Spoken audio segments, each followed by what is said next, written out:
Assalamualaikum warahmatullahi wabarakatuh. Halo semuanya, perkenalkan nama saya Adela Salsabila Putri dengan NIM 2006597 dari Prodi Pendidikan Bisnis kelas 2B. Pada kesempatan kali ini, saya akan membahas tentang model tata letak yang terbagi menjadi 6 model. Yang pertama, model tata letak produk, yang kedua, proses, yang ketiga, posisi tetap, yang keempat, grup, yang kelima, perkantoran, dan yang keenam, kombinasi. Nah, yang pertama ada tata letak produk. Di sini bisa dilihat ya teman-teman, ada ilustrasi tentang tata letak produk. Pada umumnya, tata letak ini digunakan untuk pabrik yang memproduksi satu macam atau kelompok produk dalam jumlah besar dan waktu yang lama. Nah, menurut Widya Subroto, mesin dan fasilitas produksi lainnya akan diatur menurut prinsip mesin after mesin. Selanjutnya, mesin akan disusun menurut urutan proses yang tiap komponen berjalan dari satu mesin ke mesin berikutnya melewati seluruh daur operasi yang dibutuhkan. Nah, tata letak ini bisa dilihat di perakitan mobil, perusahaan tekstil, elektronik, makanan cepat saji, petrokimia, dan sebagainya. Yang kedua, tata letak proses. Di sini terdapat juga gambar tentang tata letak proses, bisa dilihat oleh teman-teman ya. Pada prinsipnya, tata letak proses merupakan metode pengaturan dan penempatan fasilitas, di mana fasilitas yang memiliki tipe dan spesifikasi yang sama ditempatkan dalam satu departemen. Pengelompokan ini disertai dengan penempatan peralatan yang menunjangnya untuk melakukan fungsinya. Nah, misalnya ahli bubut dikelompokkan dengan mesin-mesin bubut dalam bagian pembubutan. Dalam bagian-bagian tersebut, orang-orang dan alat-alatnya diperuntukkan untuk melakukan fungsi yang sama. Yang ketiga, ada tata letak posisi tetap. Ini merupakan contoh gambar dari tata letak posisi tetap.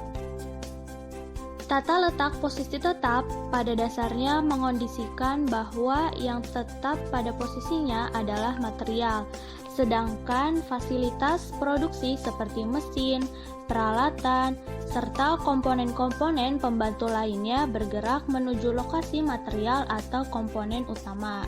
Nah, tata letak ini biasanya digunakan pada pembuatan gedung, galangan kapal, jembatan, dan lain sebagainya. Selanjutnya, yang keempat ada tata letak grup. Nah, di sini juga merupakan contoh gambar dari tata letak grup. Model ini mengelompokkan produk atau komponen yang akan dibuat berdasarkan kesamaan dalam proses.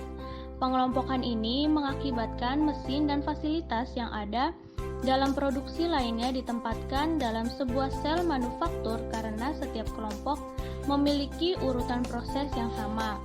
Nah, tujuan dari tata letak ini adalah menghasilkan efisiensi yang tinggi dalam proses manufakturnya. Yang selanjutnya yaitu yang kelima ada tata letak perkantoran. Nah, gambar ini merupakan contoh dari tata letak perkantoran. Menurut Ji, tata letak ruang kantor adalah penentuan mengenai kebutuhan-kebutuhan ruang dan tentang penggunaan secara terperinci dari ruangan untuk menyiapkan suatu susunan yang praktis dari faktor-faktor fisik yang dianggap perlu bagi pelaksanaan kerja perkantoran dengan biaya yang layak.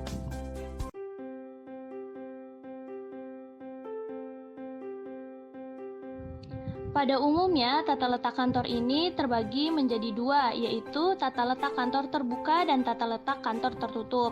Nah, bisa dilihat ya teman-teman, sebelah kiri ini merupakan contoh dari tata letak kantor terbuka, dan yang sebelah kanan merupakan contoh dari tata letak kantor tertutup.